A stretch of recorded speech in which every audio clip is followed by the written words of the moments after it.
Assalamualaikum. Hello dear students. Welcome to the online platform of Dhaka Women College. This is Ashfi Amin Shorna, lecturer, Department of English, Dhaka Women College. I hope all of you are safe and doing well during this corona crisis. You know, all the educational institutions are closed down due to the coronavirus pandemic. If this situation continues, our educational system will fall into a great damage. So, to make up this problem, like all other educational institutions, Dhaka Women College has already started online classes, as you can attend all the classes and complete your syllabus staying at home. As a part of that, I am here to deliver my lecture on the course Introduction to Literary Criticism, course code 231113. Before the close down, we have completed another text that was Poetics by Aristotle. And today, we will start a new text that is An Apology for Poetry by Sir Philip Sidney. And today, we will have an introduction and a short summary of the text. After the class, I will give you some questions on the basis of today's discussion, as you can take preparation for the exam at home. So, let's start. Sir Philip Sidney's An Apology for Poetry is a work of literary criticism defending poetry from its detractors and justifying poetry as a form of literature. Sir Philip Sidney is the first English critic, and through this writing, he made an inauguration of literary criticism in England. Before starting the text, I would like to share some information about life and work of Sir Philip Sidney. Sir Philip Sidney, 1554 to 1586. This is the life duration of Sir Philip Sidney. So, we can see that he lived a very short life, that is only 31 years old. His life was very short but meaningful. He was an English poet, courtier, scholar, and a soldier. He was an important and familiar figure of Elizabethan period, 1558 to 1603. You know, the duration of Elizabethan period is 1558 and 1603. Sir Philip Sidney was considered a very much important and familiar figure of Elizabethan age. He was born in 30 November 1554 at Kent in England, and he was the eldest son of Sir Henry Sidney, who was Lord Deputy of Ireland at the time of Queen Elizabeth I. His mother's name was Lady Mary Dudley, who was Lady in Waiting. Here, Lady in Waiting means female personal assistant of Queen. Marriage. In 1583, he got married to Frances Walsingham, whom he met during his travel of France, and this couple had a daughter at the beginning of 1584, Astrophel and Stella, which was published in 1591. Astrophel and Stella was a sonnet sequence by Sir Philip Sidney, which consists 108 sonnets and 11 songs. After Shakespearean sonnets, Sidney's Astrophel and Stella was considered the finest sonnet cycle of Elizabethan age. Number 2, Arcadia, which was published in 1590. Arcadia was a prose romance, and this writing was considered the most ambitious writing of Sidney.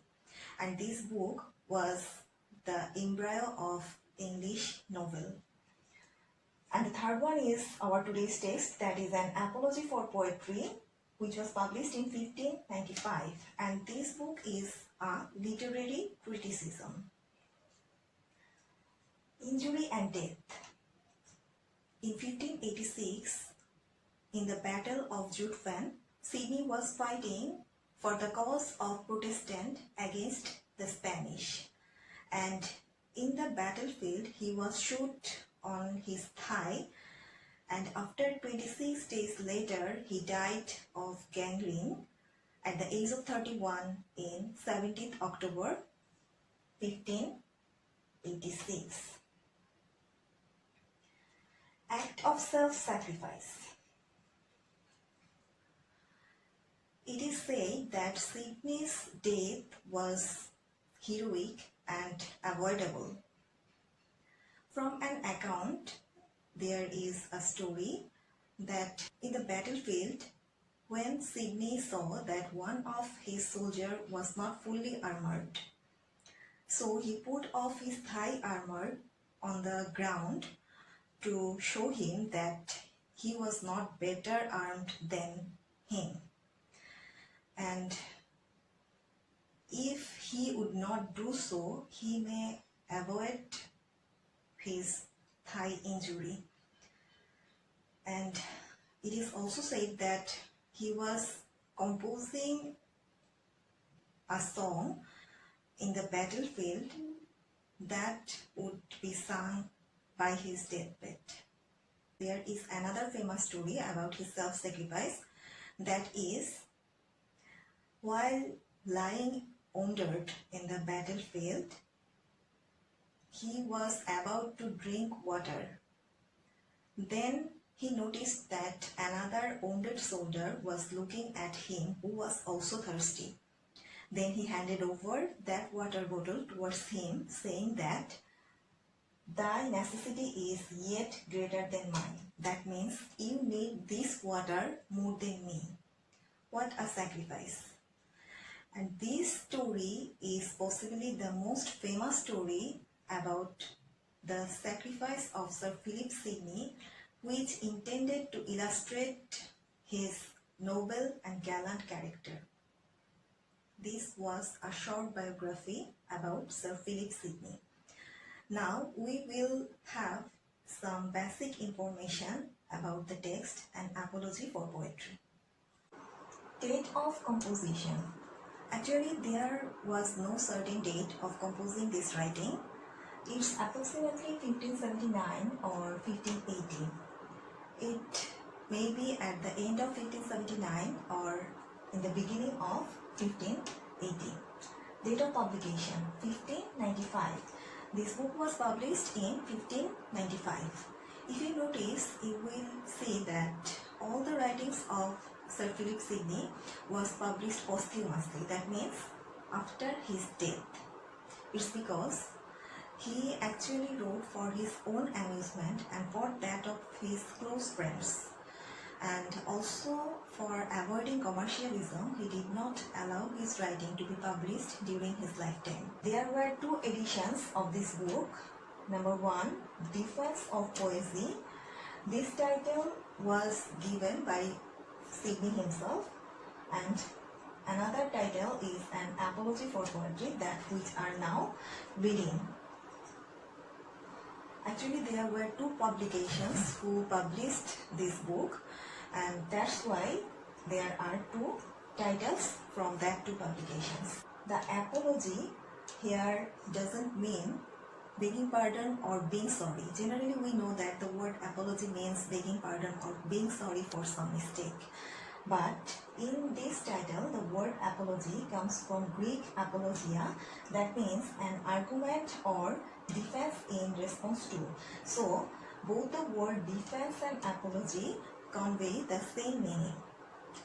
And genre, literary criticism. I have already told you that it's a literary criticism. And form, carefully planned, organized judicial argument in the form of classical oration. This writing is not only a literary criticism but also a remarkable piece of literature, and it restores our faith in poetry as well as in ourselves. Occasion of writing. What was the occasion of writing this book, An Apology for Poetry. Why did Sydney need to defend poetry? What happened to poetry? There was certainly a reason for writing this book. At the time of Sydney, there was a writer named Stephen Gosson, 1554 to 1624. Gosson was an English satirist. He was at once a poet, a player, and a playwright. But in 1578 and 79, Gosson was seized by the Puritan movement, and Puritans were against poets, poetry, drama, theatre, in a word, all kinds of art and literature. And in 1579, accompanied by his Puritan companion, Gosson published a book that is The School of Abuse, where he put some serious blames against poet and poetry. There, he leveled some charges against poets and poetry, saying that poetry is a waste of time. That means the people who write and read poetry, they are just making their waste of time. And number two, poetry is the mother of lies. That means all those things written in the poetry is nothing true. Everything is false. And number three, poetry is the nurse of abuse. That means poetry is corrupting our young generation and society. And number four, Plato had rightly banished poets from his ideal commonwealth. Plato had banished poets from his ideal commonwealth, and by doing so he was right. And these were the charges leveled by the Puritans towards poets and poetry. And by doing so, Stephen Gosson mischievously dedicated this pamphlet to Sir Philip Sidney, who was at the time the most celebrated literary figure. So, Sidney thought it his duty to reply to Gosson's indictment. However, nowhere in his writing Sidney referred Gosson by his name. Actually, Sidney tried to defend poetry and drama in general against all those charges leveled by Puritans in general. We have seen that in his malicious treatise, The School of Abuse, Gosson leveled some charges against poetry and poets. Though the common complaint of the poet haters was against rhyming and versing of poetry, there were four chief objections as Sidney classified them. Now we will see how Sidney replied to those charges in his book An Apology for Poetry. Okay, the first complaint of the poet haters was poetry is a waste of time, and there are many other fruitful branches of knowledge, and man might better use his time in them than in poetry. Taking this charge, Sidney replies that poetry is the noblest kind of learning because it teaches us virtue and moves our mind towards virtuous action. Therefore, a man can better use his time in poetry than in any other thing. That means poetry at the same time gives us teaching and delight that the other branches of knowledge hardly can do. So, poetry is the best use of time, not a waste of time. And the second charge against poetry was poetry is the mother of lies. Sidney vehemently denies this charge and says that of all writers under the sun, the poet is the least liar. Sidney also supports this argument by saying that the geometrician or astronomers may be proved wrong when their measurement of the height of the stars proved to be false. A physician also proved wrong when his prescribed medicine cannot cure a patient or kills that patient. At the same way, the historian also affirms many things that in the long run prove to be false. Even in the Bible it was said that there are 4 corners of the earth, that now we know that is false. But the poets are not liars. They don't say what is or what is not. They say what should or what should not. Even a poet relates something that is not true, that is also correct, because he did not affirm anything to be true. For example, in Aesop's fable, we see that Aesop wrote many stories where birds and animals are talking like human beings, but he did not affirm that to be literally true.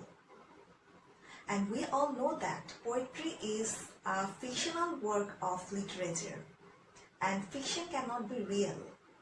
So, it's the shortage of knowledge of those people who say that poetry is the mother of lies. According to the third objection, poetry is the nurse of abuse, infecting us with many base desires. Here, Sidney agrees that in much of modern poetry, that means poetry of his time, there was a vicious treatment of love.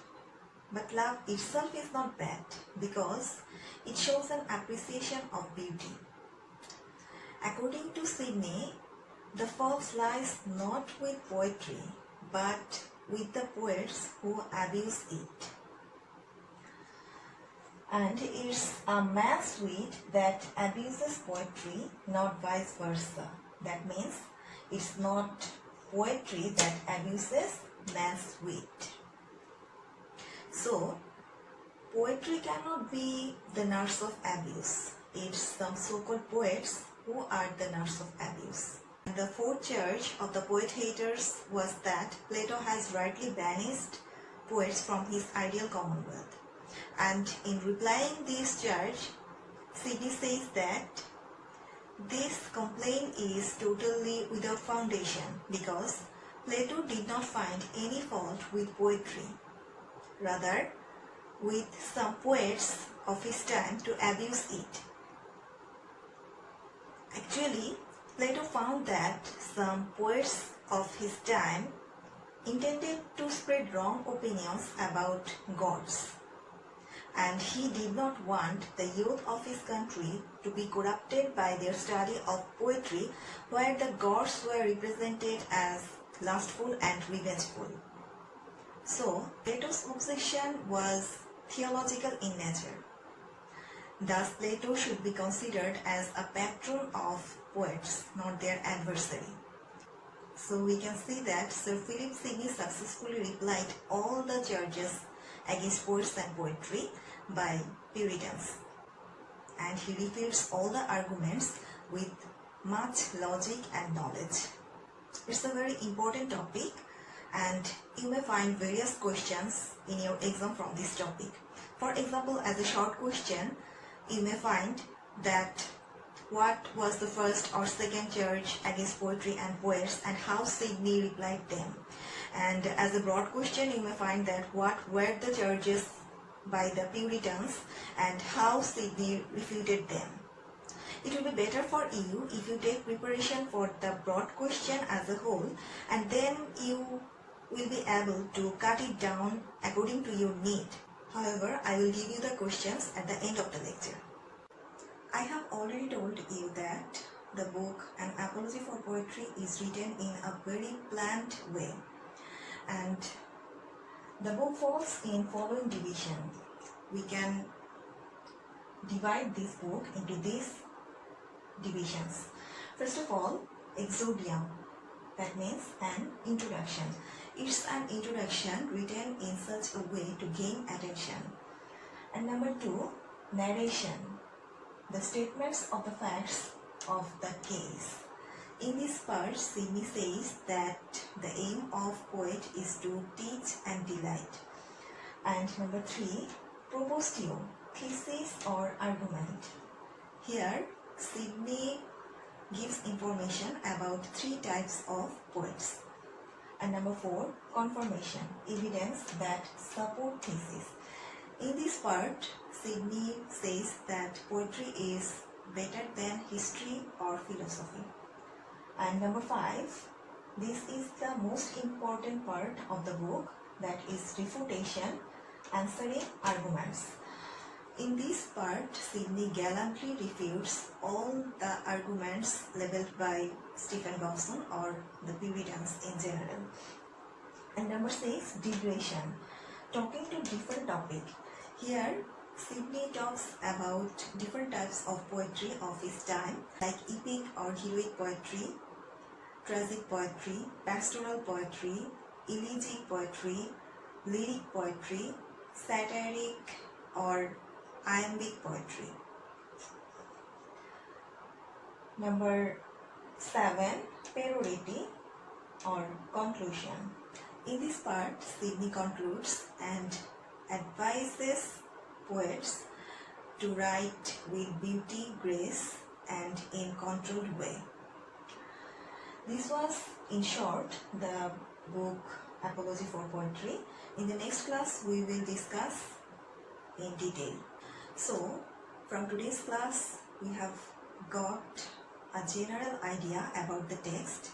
First of all, we have learned about life and work of the writer Sir Philip Sidney.